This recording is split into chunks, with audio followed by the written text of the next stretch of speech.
Chahi kaya Manipur gi Chingi lamsingda lan hogduna lakhiba Jeliarong United Front ZUF amadi Manipur government amasung India government ka ngarang New Delhi da cessation of operation agreement ki khudek pinaduna operation khudingmak leptuna democratic oiba mawongda changsin bahaina yanakre. Ministry of Home Affairs na Thadorakpa Cherol amana hai Manipurda tangdu laitaba mara chetpa khunai ama ohenabagi pandamda India government na paikhalakhiba thabak thauram singi manung channa Manipur ge lal holup ama oiriba ZUF ka cessation of operation agreement asi khudek pinakibani hairi.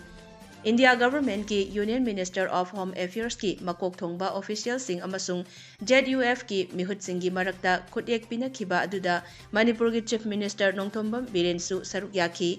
Ngarang ZUF ka Manipur Lengak amasung India government ka Yana Cherol khudek pinakhiba sida Manipur gi Chief Minister Nongthombam Birena nungaiba phongdokladuna mahaki social media account da thagalakpa post amagi matung ina asigumba chahi tara hena lan hogduna lakpa lup amaga Yana Cherol khudek pinaba ngamba asi lamdam asi chawkhatpagi maikaida changsilakle haiba takpani. Makhatana lup asigi kedar singna chathaba thabak thauram sing yasenanaba amadi Yana Cherol aduda yanakhiba wafam sing ngakna chatnanaba joint monitoring group ama athuba matamda semlagani hairi. Manipur Pradesh Congress Committee MPCC na sinduna Indian National Congress ki Chama Kontra Nipan Suba Mapokumon Thauram ngasi BT Rota Leiba Congress Bhavanda pangthokre. Thauram aduda CLP leader Okram Ibobi MPCC ki President Kaisam Megachandra AICC ki Steering Committee ki member Gai Khangam MPCC ki Hanagi President M Okendro amasung TN Haukip yauna party ki luchingba kayana saruk yakhi. Thauram aduda party ki President K Megachandrana Indian National Congress ki flag chingkhatki. Thauramga mari leinana CLP leader su oiriba Hanagi Chief Minister O Ibobina haikibada hauzik paliba lengak asigi director ki Sashan asigi matam kuiraroi paliba lengak asina numit khudingi Congress Party da attack tawduna ngangliba sing asi mafam matam chaba amada paupam pigani ngasigi Bharat asi oinaba honarakpada Congress ki luchingba kayana laukiba thodang ekoina kaupam thokte party asigi chahi chama kunthra nipan subagi thauram asida ekoina matam chuppada party ki damak lepli Sakti kakta mitaba masagi phirep leijadaba nampu hapu ki lengak asi nongmadi soidana miyamna achauba para ama tambirakani hairaduna aikoi amata oina party ki mapangal kalhannaba achetpa phirep laurasi haina CLP leader O Ibobina makata ki Mohon center da leiba BJP ki leadership jina khamneba North East da leiba moina sason pai ne tawising che Chokri Pamadagi Central Lapok Naptani, she Sason Zihek, he said Pai the Nimita, Karamani Chokri, Loin Toga, who said you to Kramni. Other come never. Aduna Makoi, top Taki Hona Sidesumare, no one but any more Tabakse, Masana Masabo, from the Prazana Kari Kalim no hybrid more Udieva, Masana Masabo, don't Tagatpa, Centergi Matamiba. Aduga center da leiba Honorable Prime Minister Narendra Modi su abak leiba leita boramde nongan baga Congress saiba haurani Shri Rahul ji Nehru Gandhi family paribar ki family karim da pai draso aide koi Rahul ji say he is nobody now chumna ki ma MP oiri haibe kaptang ngairam ne karim ba pawan ta leitra ne ba mamonda Ashisu mahoda dum target tawra dum ngangi khangeba Singju Yokhatpa Lup Siol na sinduna ngasidagi Imphal East District ki manung chanba haingangda leiba Marjing Polo Complex da hokre tongan ba thauram kaya ga loinana January 9 phauba chathagadaba festival asigi ngasi hongdokpagi thauramda Chief Minister N Biren gi loinabi Nongthombam Ongbi Hiainu Singju Festival Committee ki Chairman P.B. Mola Nauria Pakhang Lakpa AC gi MLA SKB Mahut RD NPR gi Minister Y Khem Chan gi loinabi Yumnam Ongbi Joymala PHED Minister L Susendro gi loinabi L Bembem Social Welfare Minister H Dingo gi loinabi H Sita Pachoi AC gi MLA SK ba gi loinabi Sapam Ongbi Ningol amasung Wangkhai AC gi MLA TH Arun Kumar gi loinabi Thangjam Ongbi Purnima Sina jingba maroiba miyoi kayana athoiba mithung sing oiki Singjugi tongan tonganba stall chama nipan rom hangduna January nipan phawba chathagadaba festival asigi manung channa chahi tara nithoi phawbagi angang singi solo dance competition children painting competition sing pangthokani Singjuga Manipuri khunaiga lainaba mari leiba Mari haiba hiramda essay writing competitions open song competition amasung Miss Singju contest 2022-23 na jingba thauram kaya marum pangthokani Education Guide Center EGC Thobal Moijingna Sinduna Kuntaruk Suba Annual Prize Distribution cum Felicitation Program of the Meritorious Students Moijingi Thauram ngasi Moijing Community Hall da pangthokre Lairik phaba mahairoi sing amadi lamdam asigi mingchat purakhraba sanaroi sing pukning thogatpagi thauram aduda Khangabo Kendra gi MLA Okram Surjakumar EGC gi President Abdur Razak MM Panchayat Parishad Manipur ki President ki Thausupuriba Laisangthem Jilla Parishad ki ex-member MD Abdul Latif Moijing Gram Panchayat ki ex-pradhan MD Abdul Waris amasung JEO John 3 Thobal ki DI Ningombam Taken na jingba maruiba miyoi kayana saruk yaki Thauram aduda Islamic Education da hendok thoidoklaba mahairoi kuntaruk CBSE Bosem amadi Kosem na loba class 10 amadi 12 ki exam da mark wangna phangduna pass tawrakraba mahairoi Humbudra Nithoi UGC na loba net exam da mai paklaba mahairoi ani NEET exam da mai paklaba mahairoi ani tongan tongan ba national amadi international gi masana singda medal lawrakraba sanaroi taret EGC Moijing Sinduna pangthokiba talent hunt exam amadi quiz competition da makok mathang taraklaba mahairoi nifumanga punna mahairoi chama yangkhai marida achamba khudol piduna pukning thogatki loinana best teacher award su piduna oja singi sinphamda mathau tawriba singsu pukning thogatki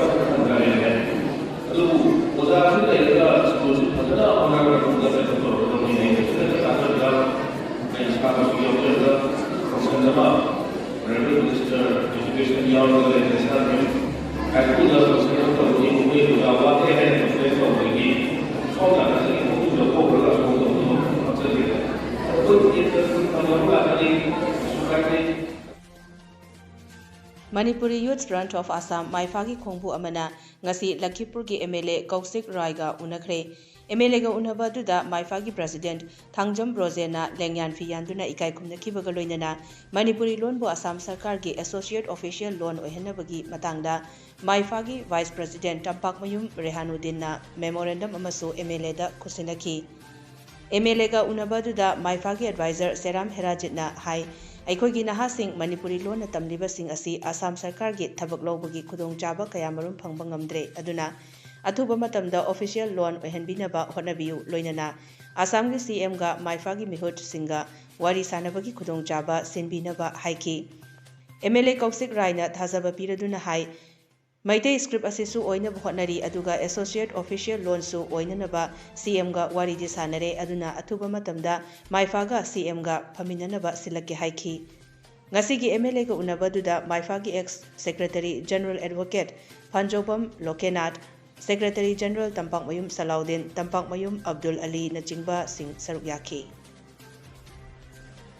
Lagliba Imoinu Kumhai Kamari Lainana Manipur Lengaki Fisheries Department na Sinduna January 3 da hapta Kangjebungda Ahanba Imoinu Fish Festival pangthokani hairi Fisheries Department na thadokpa cherol amana hai mela asida nga khakta natana agriculture amadi mari lainaba department singna puthokpa mahai marong haira singsu yongani mela asida yawgadawriba ngami singna lengakna lepam mamalda nga yongadabani nga singadu farm dagi puthorakpagi mamal department na puthokani Stall phambagi mamalsu lauroi amadi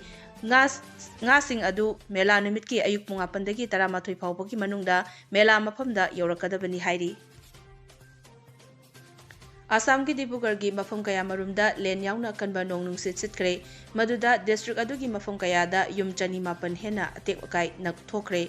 akanba nong nungsit aduda Dibrugarh gi Tingkhong Naharkia Moran amasung atay mafam kaya marumda atek akai sing thoki adumakpu mi sokpagi paudi leitri Assam gi Chief Minister Himanta Biswa Sarma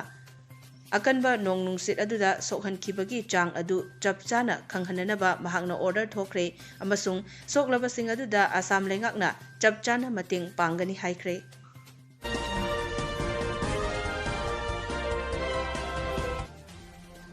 World Bodybuilding and Physics Federation WBPF na sinduna tha asigi taruktagi taranithoi fauba Thailand gi Phuket pangthokhiba 18 suba World Bodybuilding and Physics Sports Championship 2022 da 70 kg mathaki Junior Boys kanglupta gold medal larakhiba Chingkhai nganba athokpambu ngasi mahakki poknafam leikai Thobal athokpamda harau tayamna oktuna pukning thogatkre Athokpam Youths United na sinduna Athokpam Haikreng Makhong Lampak Children Park AMPYC ground da pangthokhiba okpagi thauram aduda Khangabok Assembly Constituency gi MLA Okram Surja Kumar Ambagi President N Ratan amasung Additional SP Thobal Okram Cha Wangkhomba MPS na athoiba mithung sing oina saruk yaki Athoiba mitung singna Manipur gi sanaroi singna India gi mahut sinduna sanarubada international gi thakta medal sing lorpa haibasi Iramdam gi oina chokthok chaningai ni amadi makha tarakpa singdasu mai pakpa oirasanu haikibaga loinana pangma yaba sing pangani miyamnasu angamba mateng pangminasi haiki aduna mahakna inspiration oiraga athokpam gi leiba kullasida kendra sida Manipur gi oina India gi oina inspiration chowba pusu poregi porakpa heda chawba inspiration ma porakpa su oisinu haiduna ai mayam thamjage mayam nadi ilai lai lawba body building haiba masana si koi masada chawallaga rim kana banate kote nadubu masi thajabiyu every part of sports football sanage sano archery tawetau adagi any type of games at any type of physical sports sanar ko matamda si integral part am oina dum yawra Mamang chahidagi pangthoktuna lakpa GD News Network Committee JNNC na sinba anishuba GD News Network Sports Meet amadi New Year celebration thoram ngasi Jiribam gi Babupara da leiba Kasturaba Girls High School gi sanabungda hogdokre Numit nini chupna pangthokadaba sports meet asigi ngasi ahoba numita JNN gi Vice President P Singomani All Jiribam Mairapai B AJMP की President S. Sushila amasung Women Association for Socio-Economic Development Washet की President N. Nibarani na thauram की अथोइबा मिथुंग सिंह ओइना सरुक याखी JNN के founder M. Romeo na taram na okpagi warol pikibaga loinana अथोइबा मिथुंग Singh na हाइकिबदा असिगुम्बा थौरम पांगथोक्तुना हेना फबा अमदी तुंगदसु JNN ना मियामगी सेवा तौदुना लैबा ओइबियु अमदी मियामनसु JNN की थबक थौरमदा मतेंग पांगबियु हाइना फोंगदोकनकी AJMP की President S. Sushila na haikibada matamamada Jiribam asi pawgi lamda yamna sonthana lairamba adu Jiri News Network na yamna kanna hotnaduna pawgi lamda kanaba phanghanduna Jiribam asida chawkha thaurangi lamda kanaba kaya purakli matamamada paw ama miyamda yauhannaba hotnabada thengnaramba awabasing adu Jiri News Network na achoba mating pibiduna pawsing asi miyamda khanghanduna lakli haina mahakna fongdoki ai asa tawjai Jiribam da media house ma leitabagi maramna hujukti kitang di nungai tabalai adubu hena hagasaribadi matamamada akoina ipaw ma haki haibada Manipur da akoina ai boina tharami matamsida akoina ngasi hapaga hapi raktabasu jawi hairaga kalam sande haibagumba aduna yamna nungai taba aduna yam awaba khudongtiba mayoknarambani ngasi di news network na sinbiduna asimulaba awabase ko anbire iduna su thagasari